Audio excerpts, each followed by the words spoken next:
Salve povo, aqui é o Zelota de volta com mais um povo, dessa vez bastante conhecido.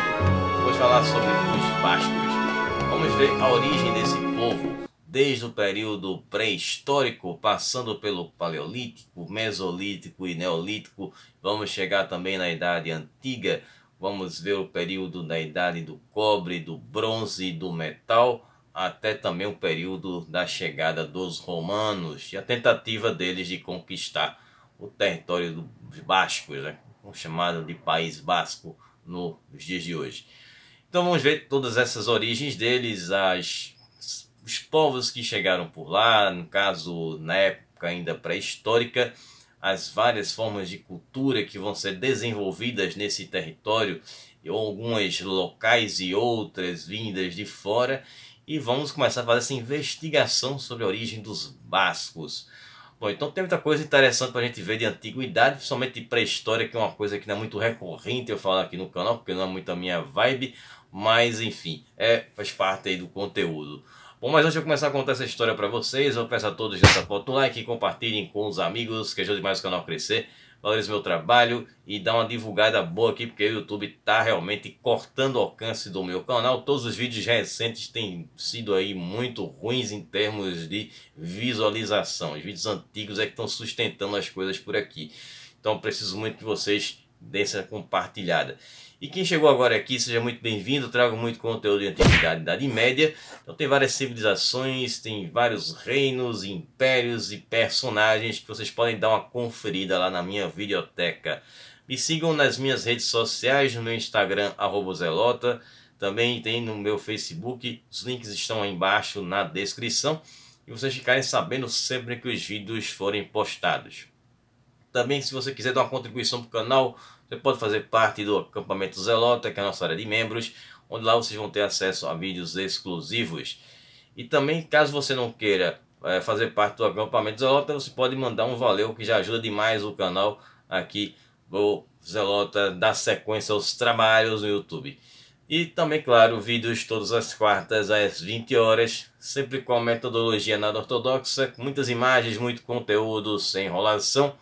E vamos começar do início, é claro, com a pré-história. Bom, então vamos para o período paleolítico, que é o início de tudo. Então, na região onde hoje fica o País Basco, 35 mil anos atrás, foi quando aconteceu a primeira migração, que foi com os homens de Cro-Magnon. Vocês devem lembrar desse povo aí, dessa evolução, né, dos homens, né, nas aulas de pré-história na escola, né? Isso faz tempo, hein? Eu realmente nem mais lembrava disso. E aí esses homens de Cro-Magnon, eles vão ocupar a região que fica no País Basco junto com a Aquitânia, que é uma região vizinha. Eles vão expulsar ali os homens que viviam antes lá, no caso ali a evolução, né, que vivia por lá antes, que eram os Neandertais. E aí esse povo, no caso esses Cro-Magnons, que vão vir para a região do País Basco, muito possivelmente eles vieram lá do Oriente, segundo estudos que foram feitos no ano de 2015. Bom, nessa região, o que vai reafirmar essa teoria é justamente por conta da cultura. Vou falar muito sobre cultura aqui nesse vídeo, que é um termo mais para as mudanças que vão acontecer, de formas como eles vão se expressar nesses períodos aí pré-históricos.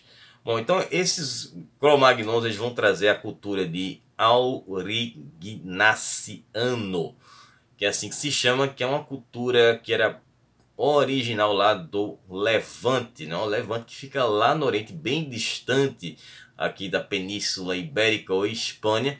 Então eles vão trazer esse tipo de cultura que já vai ser a primeira cultura de fora, né? Uma cultura oriental. Bom, nessa fase o País Basco fazia parte de um território que os arqueólogos chamam de Província Arqueológica Franco-Cantábrica. Essa região se estende ali das Astúrias, no noroeste da Espanha, até Provença, lá no sudeste, no caso sudoeste da França. Bom, durante todo esse período paleolítico, essa região ela vai ter novas culturas que vão surgir, que eram a de Gravetiano, a de Solteriano e a de Magdeliniano. Essas três culturas que eu mencionei agora, todas eram nativas, eram culturas locais, sendo a única estrangeira a de Aurignaciana, que é, no caso, a única de fora, considerada ali oriental. Então todas essas que vão ser surgindo depois vão ser consideradas originárias da província franco-catâmbrica. Então, o que sugere também que não teremos mais, nesse período paleolítico, a chegada de novos visitantes, ou visitantes permanentes, né? Caso é que temos as imigrações. Bom, agora partindo para o período do Mesolítico e do Neolítico. Bom, no período do Mesolítico, essa última cultura que eu mencionei, no caso das culturas locais, que era a de Magdeliniana, ela vai dar lugar a uma nova cultura que era de Asiliano. E nessa cultura nós vamos ter um comportamento diferente desses homens, que vão ter ali o início das caças a animais menores, de menor porte, que vão ser também a questão, como vocês sabem, o clássico estilo caçadores-coletores, né? Vamos ter ali a pesca e a coleta como a principal atividade deles. Nesse período, o sul do País Basco vai receber novos imigrantes. E aí vamos ter o período neolítico, onde vamos ter o início da tecnologia chegando por lá, mas na parte da costa do Mediterrâneo. Essa parte ela vai ser mais desenvolvida do que a parte mais interna, que vamos chamar de zona da Mata Atlântica, ali do País Basco. Bom, aí vamos ter o início da produção das primeiras cerâmicas, ainda bem básicas, e também o pastoreio de ovelhas, o início da domesticação de animais. Já na região ali do Vale do Rio Ebro, é que foram encontradas ali os vestígios de novas colonizações, e esses novos colonos eles vão viver na Aquitânia. Bom, já na segunda metade do quarto milênio antes de Cristo, veio da questão da cultura megalítica. Tudo aquilo que é ligado à pedra é de megalítico, né? Lito é de pedra. E aí ela vai se espalhar por todo o território. E aí começaram a ter os enterros que vão ser feitos em forma coletiva. Ou seria com um grupo de uma família ou de um clã. E esses sepultamentos eles aconteciam em um local que era chamado de dolmen. Esse dolmen era mais comum na parte mediterrânea, no caso ali mais próximo do mar. Já na zona atlântica, mais na mata dentro, vamos ter câmaras funerárias mais simples. Bom, mas tudo era de pedra. No período da idade do cobre e do bronze. Bom, curiosamente, o cobre, o ouro e outros metais só vão começar a ser trabalhados na região do País Basco somente depois de 2500 a.C. Eles eram realmente um povo um pouco atrasado com relação a outras civilizações daquela época. Então foi quando começaram a surgir também, paralelamente a isso, os primeiros assentamentos urbanos, sendo o principal conhecido como La Joya, que vai servir como se fosse tipo um centro comercial. Então esse território que os bascos viviam era onde hoje é localizado o sítio arqueológico de Vila Nova de São Pedro, em Portugal, e Languedoc. Languedoc foi uma antiga província que existiu lá na França. Bom, aí vamos ter a cerâmica produzida por lá, que continua sendo uma cerâmica sem nenhum tipo de adereço, de adorno, né? Sem decoração.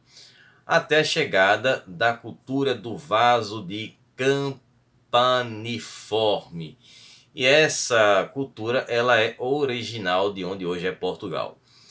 E as cerâmicas elas foram encontradas lá no Vale do Ebro, e as estruturas de pedra nesse território elas continuavam até a Idade do Bronze. Então a gente realmente tem definitivamente um isolamento desse povo, que a gente vai ter várias demonstrações desse isolamento que vocês vão ver nesse vídeo. Bom, já na Aquitânia, que vai ter mais contato com outros povos, vamos ter o surgimento dos primeiros arqueiros, que eles vão fazer parte de uma outra cultura conhecida como a cultura artenaciana. Porque eles eram chamados de arqueiros? Porque foram encontradas nessa região várias pontas de flecha, já com a utilização aí de metal, né? Então esses povos, eles vieram lá do Danúbio, eles cruzaram o Danúbio, chegaram na França, na parte oeste da França, e depois desceram até o território ibérico. E acredita-se que eles eram ancestrais lá dos povos da Aquitânia, já que eles se firmaram por lá em 2400 a.C. Já no final da Idade do Bronze, os bascos passaram a viver do pastorio, como foi encontrado no sítio arqueológico de Las Cógotas, e fica localizado na província de Ávila, lá na Espanha. Bom, na Idade do Ferro, vamos ter os pastores que vão chegar por lá, trazendo uma cultura, que é uma cultura... O pessoal que não quer assistir o vídeo, tanto os vídeos dos latinos como dos etruscos já estão bem familiarizados com essa cultura, que é a cultura dos campos de urnas. Bom, eu vou explicar nesse vídeo, para quem chegou agora aqui no canal, para quem não acompanha vídeo a vídeo, como algumas pessoas acompanham aqui, estão sempre comentando. Galera, dá um abraço para essa galera aí, pelo apoio que vocês têm dado aqui ao meu trabalho, pelas críticas construtivas, sugestões e tal.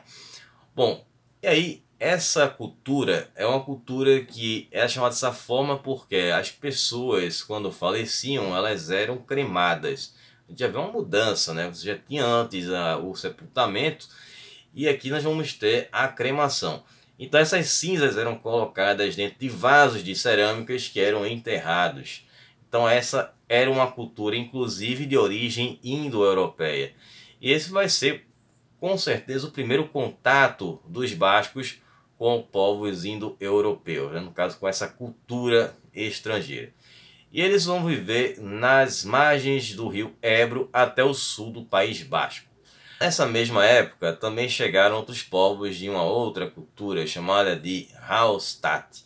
Essa cultura ela era bem comum no centro da Europa, na Europa Central, e que nos leva à questão da influência celta, que vai acabar sendo mais forte na antiguidade durante essa existência do País Basco.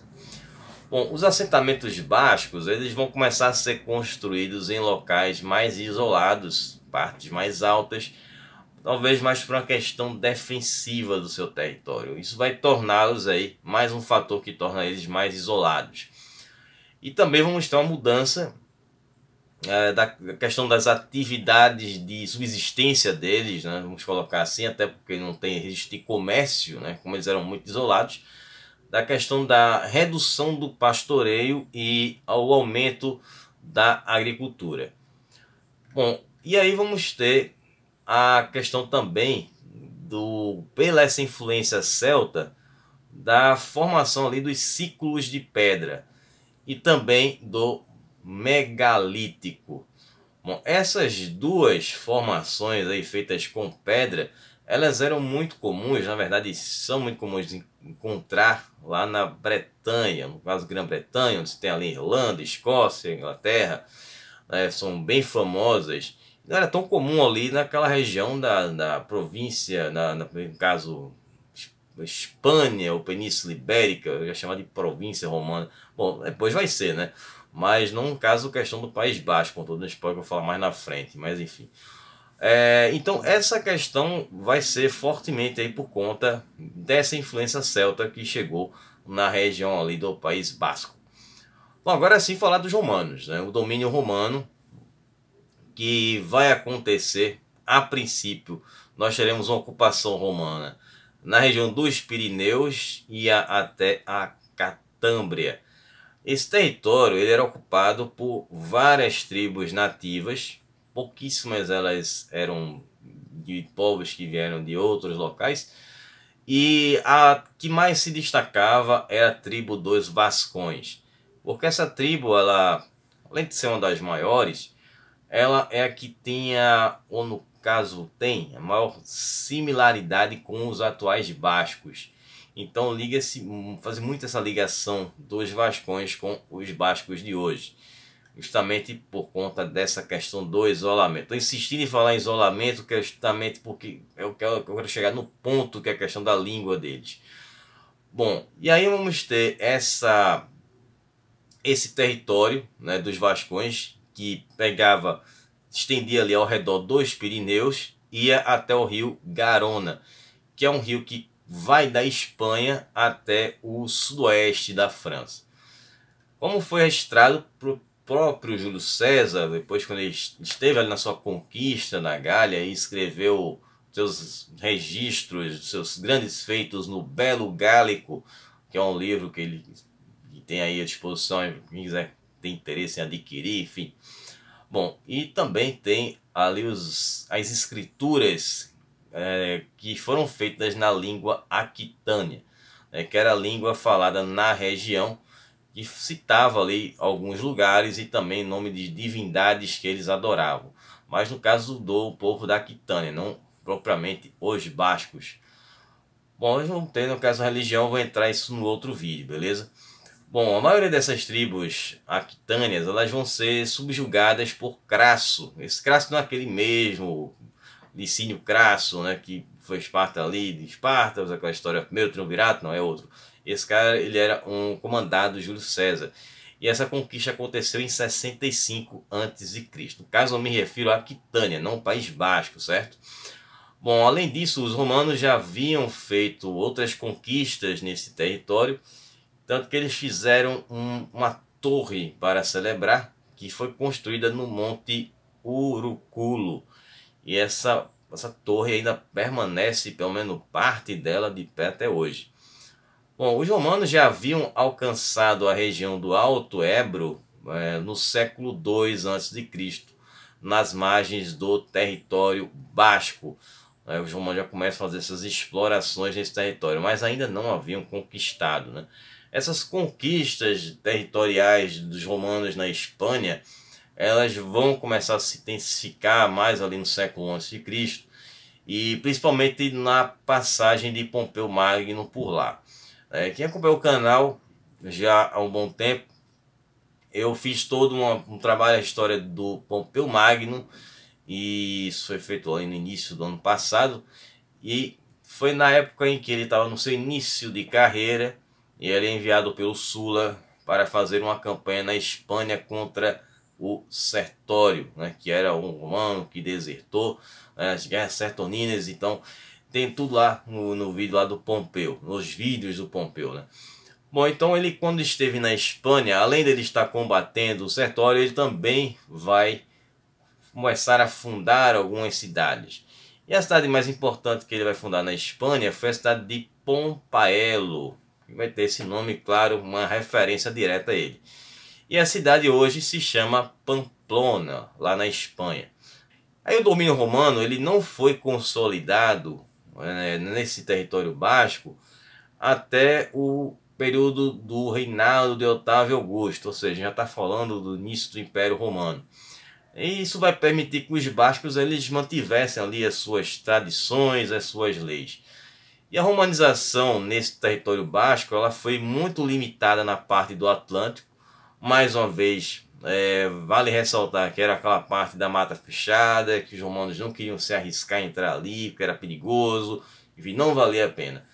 E você vai ter essa parte da cultura romana sendo maior na parte da bacia do Atlântico, por conta até questão de ser próximo do mar, questão de fazer viagens e ficar mais fácil. Então isso vai fazer com que a língua dos bascos ela seja mantida nessa parte do Atlântico.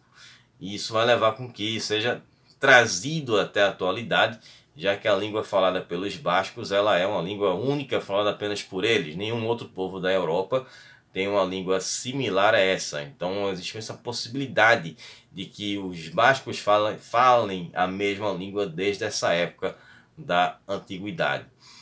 Bom, então lá na parte oeste de Pompaelo, os romanos eles travaram uma dura batalha contra os cântabros, né, que era um povo também muito importante na região, na Espanha.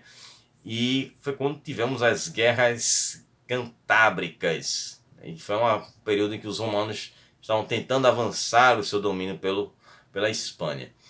E aí os romanos eles vão ter algumas suas conquistas na Espanha e vão construir uma via, no caso uma estrada, que ela ia de Astúrica, que é onde hoje fica Astorga, na Espanha, e ela ia até Burdigala. Burdigala era a antiga cidade de Bordeaux, lá na França.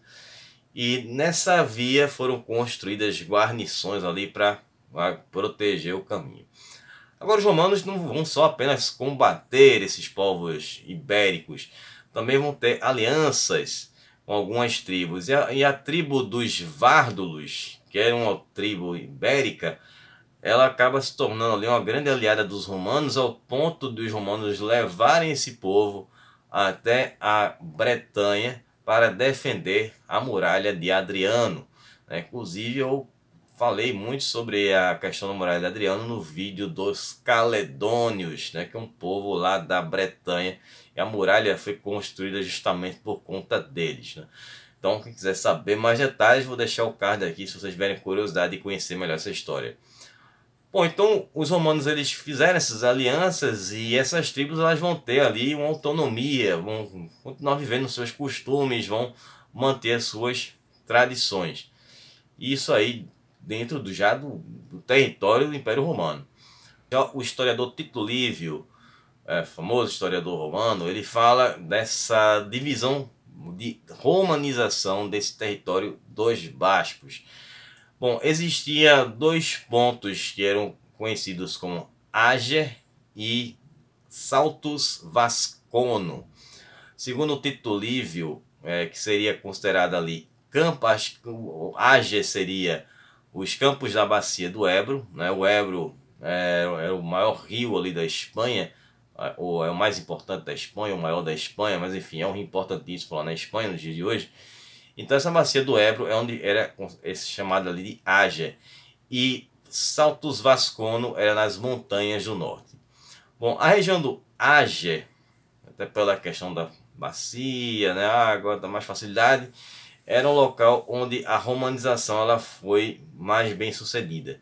Já nessa parte de Saltus, ela já foi quase que nula. Então haviam poucas cidades romanas, além de serem poucas cidades, eram cidades pequenas. Então a gente vê essa pouca presença romana lá. E o destaque dessa região é que ela vai ser, na questão comercial, vamos ter muita pesca e também a mineração, principalmente extração de ouro. Mas daqui a pouquinho eu vou falar sobre essa questão do ouro. Bom, aí temos um povo chamado de Bagaudas. Bom, esses Bagaudas vão ser o terror ali para os romanos. Era uma tribo de origem celta, era formada por bandos armados de camponeses sem terra, escravos, desertores e outros grupos marginalizados. Eles geralmente atuavam lá na Gália, e o período de atuação deles foi muito forte durante o final do século IV e durante todo o século V, ou seja, já ali na reta final do Império Romano. E eles atuavam na região do rio Garona até o rio Ebro. E aí os romanos perderam o controle desse território para essa tribo. Várias cidades romanas foram queimadas, aquelas pequenas vilas. Bom, também havia ali na Vascônia uma Casa da Moeda, que também isso interessava quem quisesse atacar, Justamente aí voltando à questão do ouro, que esse ouro era justamente utilizado para cunhar moedas na Vascônia, para pagar os soldados que ficavam ali, as tropas que faziam defesa da Espanha. Foi sendo aos poucos ali abandonada pelos romanos. E que vai acontecer justamente por conta da falta de soldados, as questões do Império, né? Eles tinham um território muito grande. E aí vai acabar fazendo com que os romanos tenham que fazer alianças. É o que vai chegar nesse ponto, né, dos visigodos, que já vai ser essa transição da Antiguidade Tardia para a Alta Idade Média. Já que os visigodos eles acabaram se tornando aliados dos romanos, foram utilizados pelos romanos contra os hunos, aquela famosa batalha em que o Átila acaba sendo derrotado lá na Gália. Bom, vou falar o nome aqui que eu esqueci o nome e não quero falar o nome errado para depois alguém me detonar nos comentários aí. Bom, mas enfim, mas de qualquer forma alguém vai lembrar e vai colocar o nome aí. E aí nós tivemos essa questão de, com o fim do Império Romano, quem vai ocupar aquele território são os visigodos, que justamente foi como parte ali do pagamento aos visigodos por essa ajuda, já que os romanos foram perdendo ali a Espanha, começaram a perder o interesse, e aí os visigodos ficaram ocupando a Espanha, onde eles vão formar o seu reino. Mas são dos primeiros reinos de origem germânica a viver ali na Espanha. Então os visigodos vão acabar se tornando agora os novos inimigos dos bascos. E essa história a gente vai ver mais na frente agora no próximo vídeo, onde nós trabalharemos a Alta Idade Média, a Baixa Idade Média, e vamos ver também os bascos que já começaram a migrar ali no início da Idade Moderna, que é o meu limite. Eu não passo dessa parte aqui no canal, não falo de Idade Moderna. Então eles vão começar a migrar ali para a América do Norte, que é uma outra coisa interessante, com pescadores. Então vou ficar por aqui. Para quem acompanha, quem faz parte do acampamento Zelota, já tem um vídeo para vocês lá assistirem. Então a gente se vê no próximo vídeo. Um abraço do Zelota. Até lá. Falou, pessoal.